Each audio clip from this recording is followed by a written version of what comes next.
After narrowing down his choices, Will Butcher has chosen the New Jersey Devils. Butcher signed an entry-level contract worth $925k per year. That's the maximum under the CBA. Now, at a quick glance, Butcher has been quite good in the NCAA. He's put up 103 points in 158 games played, which is quite respectable for a defenseman. Now, he is listed as an undersized D-man, which, based on what I've been reading and what I've been told all my life, size doesn't matter.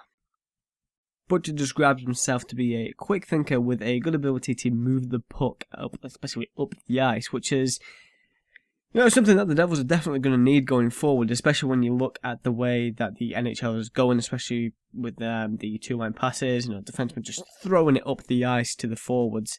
You saw it in the playoffs with Carlson and Stone. Not like that happens every game, but you get what I mean. Now, in terms of potential, let's not get ahead of ourselves. Butcher is still 123rd overall pick by the Avalanche. He hasn't played a game in the NHL yet, but let's not forget that where you picked in the draft doesn't really matter. Just go and ask Red Wing fans all about that, and they'll be sure to sit you down, give you a nice whiskey or something, and just tell you all about it. Yes, he is a Hobey Baker winner, and yes, he's put up some good numbers in the NCAA, but that is the NCAA. That isn't the NHL. It's a whole new ballpark, or rink in this case. When you get into the NHL, it's a lot tougher. For this year, yes, I can see him starting day one, especially given the hype that has surrounded him. I think it's kind of maybe a little bit inevitable, but there is going to be some competition for that 7th slot on the Devils D this year. Let's not forget that maybe 2-3 months ago, the Devils actually traded for Mirko Mueller, who will definitely be looking to slip into that 6th slot. He's going to be wanting a bit of redemption. You'll see him start in the AHL, but don't be too surprised if he impresses there and he gets moved up.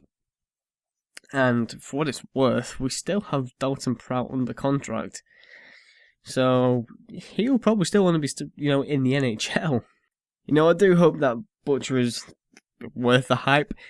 It will be nice for the Devils to actually have a nice, second pair D-man for the future going forwards.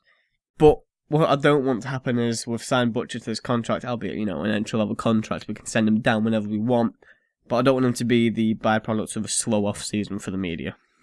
Because, let's face it, there's not much going around at the moment, so something needs to be hyped up. So, saying that, hopefully, all comes to fruition and he's great. But for the meantime, we'll see what happens. And with that, see you around.